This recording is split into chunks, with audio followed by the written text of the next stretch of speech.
George Jetson his boy Elroy, daughter Judy, Jane his wife,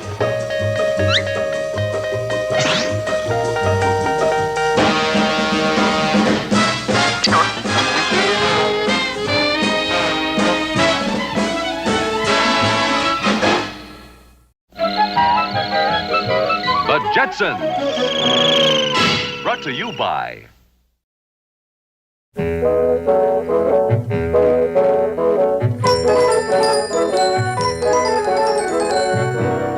And remember, Elroy, no stopping off at the Space Burger Satellite on the way to school. Oh, gee, Mom. How about on the way home? Now, not another word. Come on, it's off to school for you.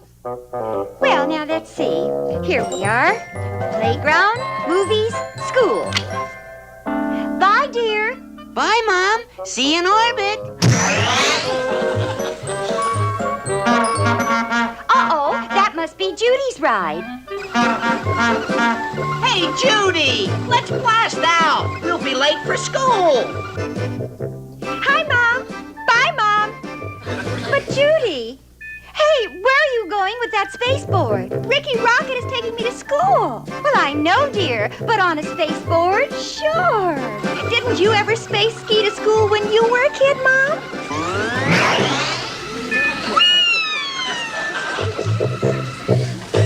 Bye, dear. Well, that's 2 down and 2 to go. Hey, Janie, where are my shoes? Right in front of you, dear, where they're supposed to be. Well, I just want to be sure. Yesterday, I walked out of here with my shoes on my ears.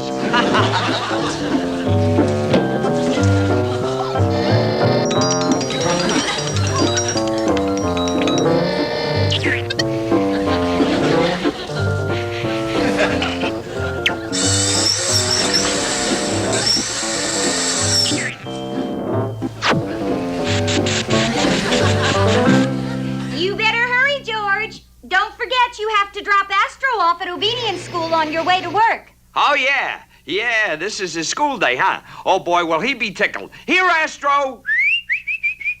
Time to go play with your doggy pals. Roll Roy, right Rogy Rouse, Roll Roy, Roll Roy. All right, calm down. It isn't like you haven't seen him for 10 years, you know. Now, cut that out. If I want a bath, I'll take a shower. I'm going to attempt to classify all of artificial intelligence, or AI, into 7 types. That's a tall order, but these 7 types of AI can largely be understood by examining 2 encompassing categories. There's AI capabilities and there's AI functionalities. So let's start with AI capabilities, and there are 3.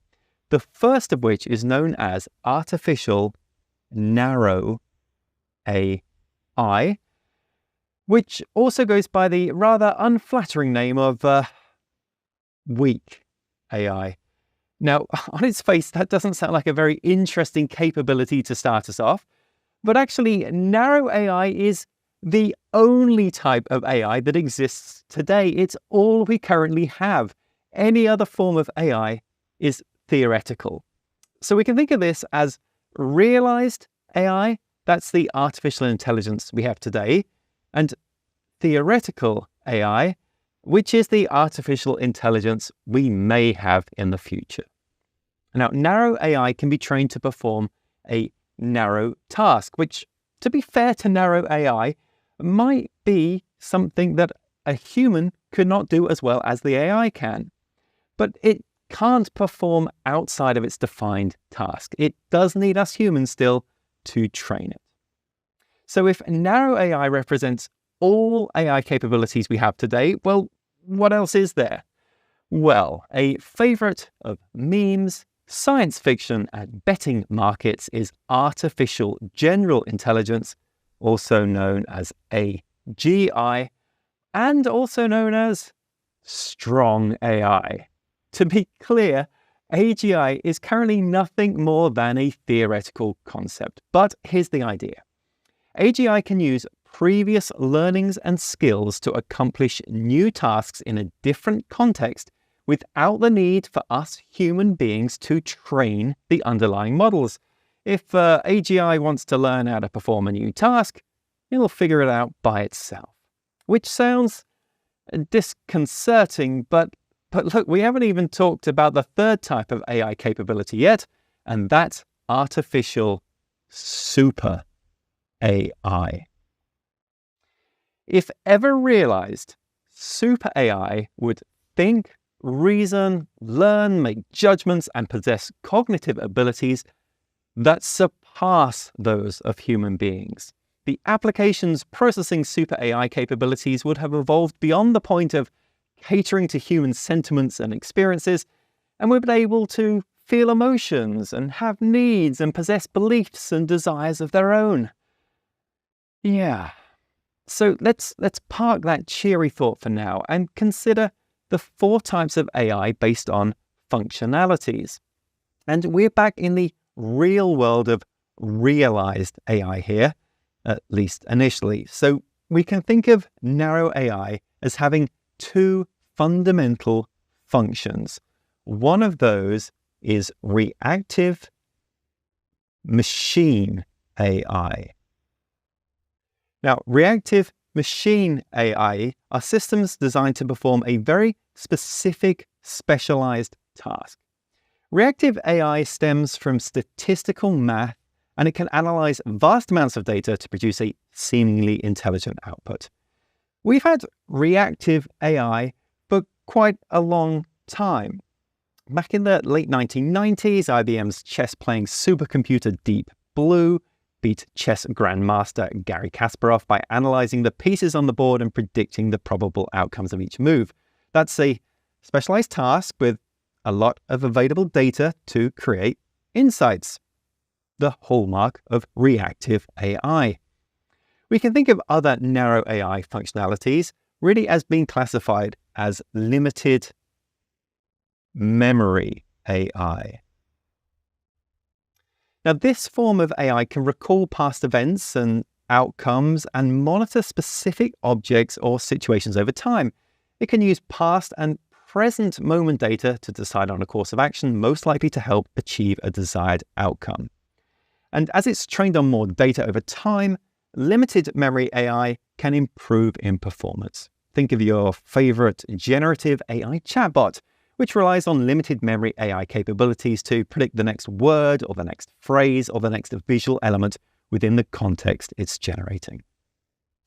Okay, so what about our 2 theoretical AI capabilities? Well, if we look at AGI, we have to think about theory of mind AI. Now, this would understand the thoughts and emotions of other entities, specifically us. So it could infer human motives and reasoning and personalize its interactions with individuals based on their unique emotional needs and intentions. And actually, emotion AI is a theory of mind AI currently in development. AI researchers hope it will have the ability to analyze voices, images, and other kinds of data to understand and respond to human feelings. Finally, an AI that really understands me. And then finally, under super AI, we have self-aware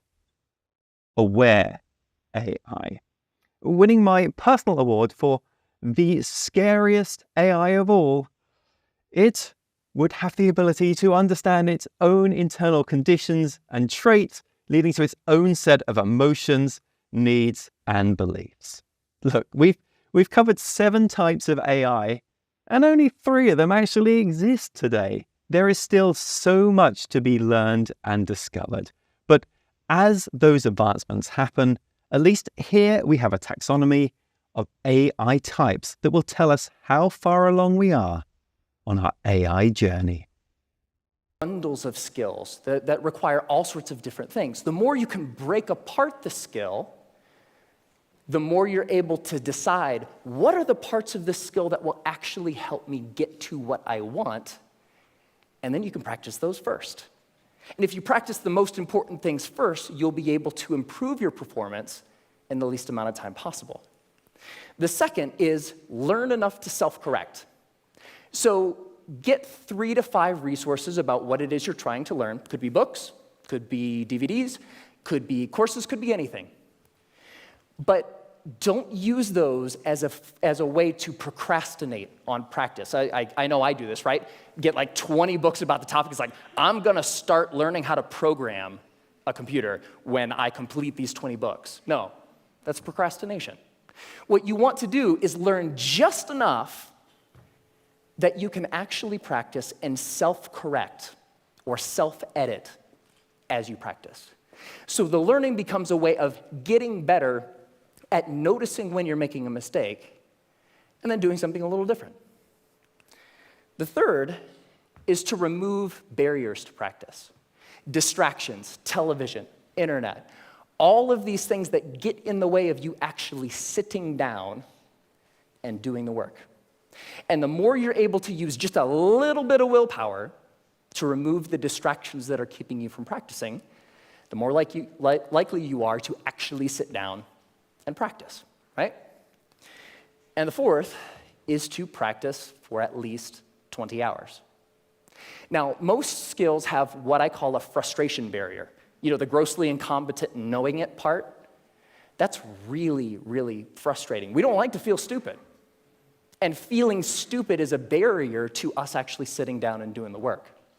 So by pre-committing to practicing whatever it is that you want to do for at least 20 hours, you will be able to overcome that initial frustration barrier and stick with the practice long enough to actually reap the rewards. All right? That's it. It's not rocket science. 4 very simple steps that you can use to learn anything. Now, and what Axis of Awesome says is that you can learn, or you can play pretty much any pop song of the past 5 decades if you know 4 chords. And those chords are G, D, E minor, C. 4 chords, pump out every pop song ever, right? So I thought, this is cool. I would like to play every pop song ever. So that was the first song I decided to learn. And I would like to actually share it with you. Ready? All right.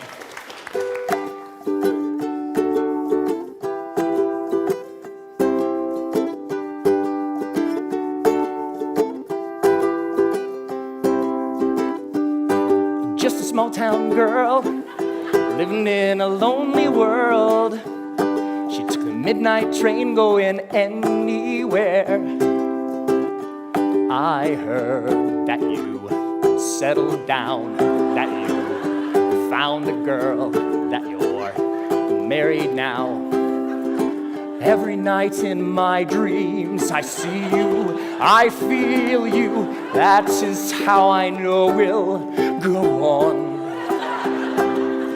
I won't hesitate no more, it cannot wait, I'm yours. 'Cause you are amazing, we did amazing things. If I could, then I would. I'd go wherever you will. And can you feel the love tonight? Traffic congestion is a challenge for nearly every municipality, and traditional traffic management strategies are no longer effective. Over 99% of traffic lights still use timing plans, determined by counting the number of cars that pass through each intersection during a 12-hour period every 3 to 5 years. These timings are manually created for different times of the day, such as morning and evening rush hours. But this approach isn't practical. Traffic is dynamic, and accidents and road closures are hard to predict. And with ongoing urban development, seasonal fluctuations, and today's hybrid work schedules, it's becoming even more complex. To address these challenges, Rogers Communications deployed a 5G-connected, AI-enabled smart traffic solution at the University of British Columbia. They had 3 goals. 1, balance traffic by reducing pedestrian and side street delay. 2. Maximize vehicle throughput by coordinating green lights and reducing travel time along the corridors. And 3. Experiment with cellular vehicle to anything and connected vehicle technologies. They started by installing the No Traffic Mobility Platform at 5 intersections along a pedestrian-heavy route. No Traffic, an NVIDIA Metropolis partner, quickly transforms any signalized intersection into a cloud-connected, smart intersection. Their solutions, powered by NVIDIA technology, classify a wide range of road users, from bikes, pedestrians, and motorcycles, to passenger vehicles, trucks, and buses. A no-traffic AI control unit connects to the existing traffic controller and wirelessly aggregates sensor data from each direction. It optimizes timings in real time, monitors safety, and serves as a gateway to cloud-based data analytics. No Traffic uses NVIDIA Jetson Edge AI platform to power their AI-enabled traffic sensors, which combine radar and video and can detect all objects in the intersection, including pedestrians and cyclists. The data from these sensors is used to improve traffic flow and safety. Based on the initial results, the UBC deployment will yield significant annual benefits, reducing pedestrian delay by 2,500 days and vehicle delay by 4,700 days. This will lead to 75 fewer tons of CO2 and an estimated economic benefit of $165,000. If No Traffic were scaled across Vancouver's 727 signalized intersections, the impact would be astounding and result in an estimated economic benefit of nearly $85 million annually. No Traffic solution has also been deployed in cities across North America, where they've helped reduce traffic congestion significantly. With NVIDIA-powered AI and 5G, Rogers Communication and No Traffic are paving the way for a smarter, safer, and more sustainable future on the road. Check the links in this video's description to learn more. Yeah, it probably is just like, we look at 100 years, okay, it can do the whole creative job. I think it's interesting that if you asked people 10 years ago about how AI was going to have an impact, with a lot of confidence from almost most people, you would have heard, first it's going to come for the blue-collar jobs, working in the factories, truck drivers, whatever. Then it will come for the kind of like the low-skill white-collar jobs. Then the very high-skill, like really high IQ white-collar jobs like a programmer or whatever. And then very last of all, and maybe never, it's going to take the creative jobs. And it's really gone and is going exactly the other direction. And I think this, there's an interesting reminder in here, generally about how hard predictions are, but more specifically about, we're not always very aware, maybe even in ourselves, of like what skills are hard and easy, like what uses most of our brain and what doesn't, or how like difficult bodies are to control or make or whatever.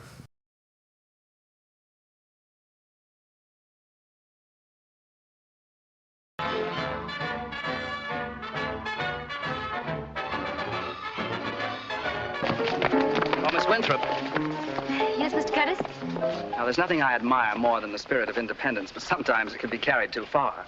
For instance, our group is known for absolute precision.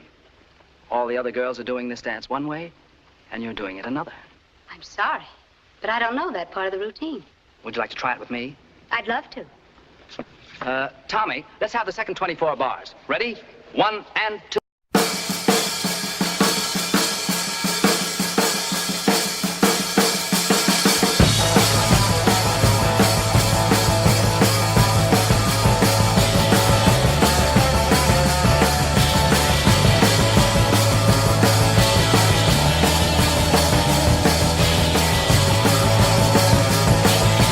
Been a long time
That's much better. Thank you.